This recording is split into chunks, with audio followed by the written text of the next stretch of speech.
Good morning po, good afternoon, good evening. Welcome sa channel ko po, Tito Noy's Vlogs. I hope nasa mabuti po kayong kalagayan mga babayan ko, mga titos, mga titas. Today is what? January 6 mga babayan ko. Napakabilis ang araw mga titos, mga titas. Grabe. Magugulat po kayo sa mga mambabatas natin, mapasenador or congressman. Sa Senado, wala akong information about magkano mga allowances niyan. Pero ito mga babayan ko, si Congressman Toby Chanco ng Nabotas, binulgar niya po niya na talagang may mga natatanggap pong mga pera para sa mga congressman. Kaya pala, yung ibang mga kandidato dyan na sabik na manalo or makaupo sa pwesto bilang isang congressman mga kababayan ko dahil ay malaki pala ano nito. Ang mga sweldo tsaka allowances, di ba yung kahapon ba yon yung sweldo ng mga congressman? 300,000. Iba pa to mga kababayan ko. Grabe, may mga break bonus pala ang mga congressman. 1.5. Pakinggan niyo mga kababayan ko. Medyo mahaba ito. Sa kalagitnaan na lang, ipuputulin ko na kasi may shoutout tayo eh. Congressman? Andyan na siya. Yan. Hi, Congressman. Yes, sir. Yes, Ma'am Ami and Sir Ed. Pakinggan nyo. Happy New Year. Grabe. Happy New Year. Happy New Year. Sir, sir, binuburi rin namin itong Christmas bonus na to na siniwalat ni Congressman Lebiste. At ang sabi niya, by implication kasi, lahat daw ng congressman nakatanggap. Number one, tama ba may Christmas bonus? Of course, you're a congressman. Tama ba may Christmas bonus? Number two, 2 million ba yan? Number three, lahat ba meron? Hindi, ganito. Simulan natin doon sa MOOE, no? Para maliwanag. Yes, Okay, di ba yan ang pinagsimulan niyan eh, yung MOOE, di ba? Grabe. So, ang sinasabi, aside from our salary, Tin- meron kaming natatanggap na MOOE Okay. every month, di ba? Inaamin, meron naman mga babayan ko. Uulitin ko, MOOE is Maintenance and Others Operating Expenses, mga babayan ko. Saan nila dinadala yun? Hindi pala binibigay sa Commission ng Audit yun. Liquidation by certification lang. Ganun lang. Pero itong darating impeachment na to, darating na impeachment, kasi magpa-file sigurado ang Makabayan Black or ewan ko lang kung sino, 125 million may COA report naman. Pero dito, sa mga allowances ng mga congressman, liquidation by certification lang. Yun lang. Hindi nila sasabihin kung saan nila nagastos, saan nila dinala, ninakaw ba yan, or binigay ba yan sa mga constituents nila, ayuda ba yan. Okay. Totoo may natatanggap kaming MOOE every month, pero nagsimula yan ever since the time na naging Congress. In fairness, noon pa naman yan kasi allowances, legally, tama yan. Morally, para sa akin, sobra naman. Paano yung mga ibang tao na nagtatrabaho ng dugot pawis, minsan 12 oras magtrabaho, minsan 24 hours magtrabaho, tapos paprente-prente lang yung mga congressman natin, ang lalaki ng mga nakukuha. Samantalang tayo noon, 2010, natatrabaho pa ata ako noon eh. Tama, natatrabaho pa ako noon. So yung buwis natin binabayad, napupunta sa kanila. Kasi meron break bonus. Pag araw ng mga patay, pag malapit na, bibigyan sila ng pera. Pag mag-a-adjourn na or Christmas break, meron pa rin mga kababayan ko. Man ako, Ami, if you look at your Viber, pinakita ko yung payslip ko. Kasi first term ko bilang congressman was in 2010, no? So, syempre, Panahon ni Noynoy. ko yun, pinicturean ko kasi parang remembrance, di ba? My first salary as congressman. Makikita mo doon, talagang may MOO doon, may representation, may district office. So, totoo yun. Aside from our salary, meron kami MOE monthly, no? Hindi bago yan. This is not new. This is not a new invention. Simula, nung ako'y naging congressman in 2010, meron na yan. So, it has, sa lahat ng sino ba to? Si Ronnie Puno, mga kababayan ko. Ayaw pa niya sabihin na may mga allowances sila, may mga bonuses, mga kababayan ko. Mabuti pa to si Chanko, nagtatapat ng sinasabi niya ng totoo, mga kababayan ko. Pero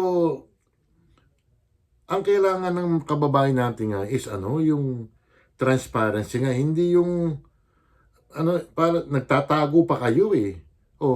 Ang kakapal ng mga pagmumukha niyo, pera naman ng taong bayan yan.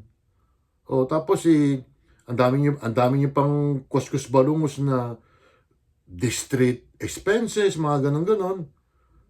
Hindi niyo sinasabi ng totoo na nabubulol ka pa nga pangalan nito. Ikaw, Ronnie Puno ka na, nabubulol ka pa eh. Ayaw mo lang sabihin ng totoo eh. Mga LLA, mga ganon. Sus. Administration. So yung 2010 was the administration of former President Pinoy. Congressman ako noong panahon ni President Duterte, meron pa rin yan. Congressman ako ngayon, meron pa din. So it's not a new invention. And para pakitang wala akong pinatago, pinakita ko, sinendo pa kay Ami yung breakdown na launch. Yung breakdown ng 2010. Okay? So hanggang ngayon, meron yung MOOE monthly. Okay? Meron naman talaga. Number 2, yung Christmas bonus, hindi ko alam kung tinatawag ng Christmas bonus yan. Pero again, ever since naging congressman ako, Okay. every time mag-break, merong yan, hindi bonus ang tawag eh. Hindi ko alam kung anong tawag nila doon eh. But every time mag-break, so ibig sabihin, Kontobi, matagal ka din sa Kongreso. Sigurado, alam mo naman kung anong tawag doon. Yung Christmas gift sa inyo. Yung cash gift ba yan? Hindi sa naiinggit ang mga taong bayan, yung mga ordinaryong tao, naiinis. Kasi dahil sa sobrang kaperahan ng Kongreso, o pati rin sa Senado, may mga allowance din yung mga babayan ko eh. Samantalang si Juan de la Cruz, nagtatrabaho ng husto, masigasig, tapos mababalitaan natin, ganito pala ang mga natatanggap na kwarta ng mga mambabatas natin. Hindi naman masama na sumweldo kayo ng malaki, basta maglilingkod lang kayo. Kasi yung iba dyan nga, binibigay as ayuda. Yung sa Quezon City, mga babayan ko, yung dating congressman namin, si Marvin Rilio, namimigay ng 2,000 yan. Each person, ilan ang binibigyan lang niya? Kunyari, 1.5 million. Ilan katao lang binibigyan niya? Paano yung the rest of the amount? Sa bulsa ba? Saan? Dinadala. ang grade namin is yung papuntang undas, di ba? Yung first grade namin, magsimula tayo ng SONA, so mag-resume kami SONA. Hindi, SONA. Tapos, bago mag-undas, dapat tapos na kami sa budget. Okay. So, may grade kami doon. Meron yan. Okay? Pagtapos namin mag-grade, mag-grade ulit kami. Christmas. Christmas. Meron yan. Hindi, undas. Hindi. Mga 3 million nga. Bukod pa doon sa mga allowances nyo. At bukod pa ron sa committee chairmanship. May mga allowance din yan, mga babayan ko. Kaya mabuti na lang itong si Congressman Leandro Lebiste na nilabas niya yan, mga kababayan ko.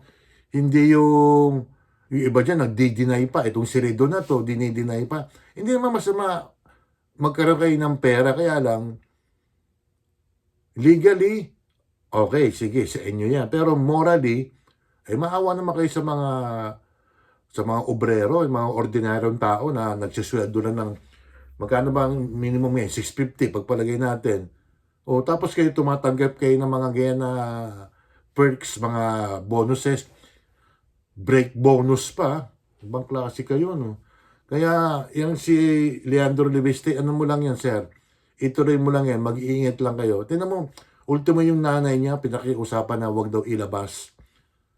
Tsaka siya pinakakausapan din. Marami na sanga-sanga ng mga babayan ko. Yung Cabral Files, pinakiusapan din yung nanay niya na wag sana ilabas na. Wala na, nailabas na eh. Tapos ito na naman mga perks ng mga congressman, wag daw ilabas din. Hindi. Kailangan malaman din ng taong bayan yan kung magkano talaga nakukuha nyo. Samantalang yung iba dyan, naghihikahos, tapos sasabihin pa ng mga yung nakaraang Pasko, 500 kasya na sa inyo para sa Noche Buena.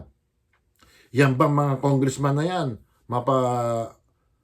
Opposition or ano yan, or admin naghanda ba kayo ng 500 piso na Noche Buena? Di ba? Grabe ibang klase talaga ang ngayon, ang panahon ngayon So, kung sakali man manalo si BP Sara na ganyan na kalakaran, sige, okay lang. Pero sasabihin nila, ay hindi dapat yung ganun. Gantihan na lang kung ganun. Di ba? Sigurado ang kritiko dyan kung manalo si BP Sara, ayan, i-check yan. Kung ako sa Kongreso, sa 21st Congress, inabas nyo lahat ng resibo, transparency at saka accountability. Ultimo yung binili yung tissue, ilista nyo rin. Kasi ang nangyayari, liquidation by certification lang. Ito yung binigay sa amin lang, no? Asa na yung audit report niyan? Wala. TY na mga kababayan ko. Di ba? Shoutout tayo idadagdag ko si nakalimutan ko ilagay si Ang uunahin ko si Itchel Vlog. Yun. Si Ate Ruby Vlog, Cherry Papo's Adventure, hindi. Cherry P Vlog, Ma'am Sipe, Evelyn Official ng Macau, Tugang, Michi Tigerfield, Sinjin Official Vlog, DJ Oxy, Elisa Deo, Shirley Mendrano, Kapangok Vlog, Pretty Bones, Teacher Bones, Pretty Jane, Barona Vlog, Myra, A Million Surnames, Alcantara, Smiley Face Channel, and si Itchel Vlog, no? Mama Lynn, Official, Amlena Vlog, Bet Pilapil, Dong Red, si Eldong tsaka si Rebs, Ehad Purple, Bib ng Singapore, Koki Hero, Missy Rosco, Mark Anthony Briones, Franz Billy, Bayang Gudang, sino ba to? Si Chairman Juban, si Kim, si Nanay Eva, Emilia Brosas, Log TV, si Olga, Doc Jude, Cecil Bacus, Karigatan TV, Ellen Cruz, Nora Padera, Junito Marinado, Myra T. Sanchez, BGT, si Bolan Girl, Embren Vlog, Glendy Anuel, Marites Coho, Charles Lumawig, Mayam Vlogs, May Loves, Priya Official, at saka si Ariane Music Lover, and then si Chill, mga kababayan ko.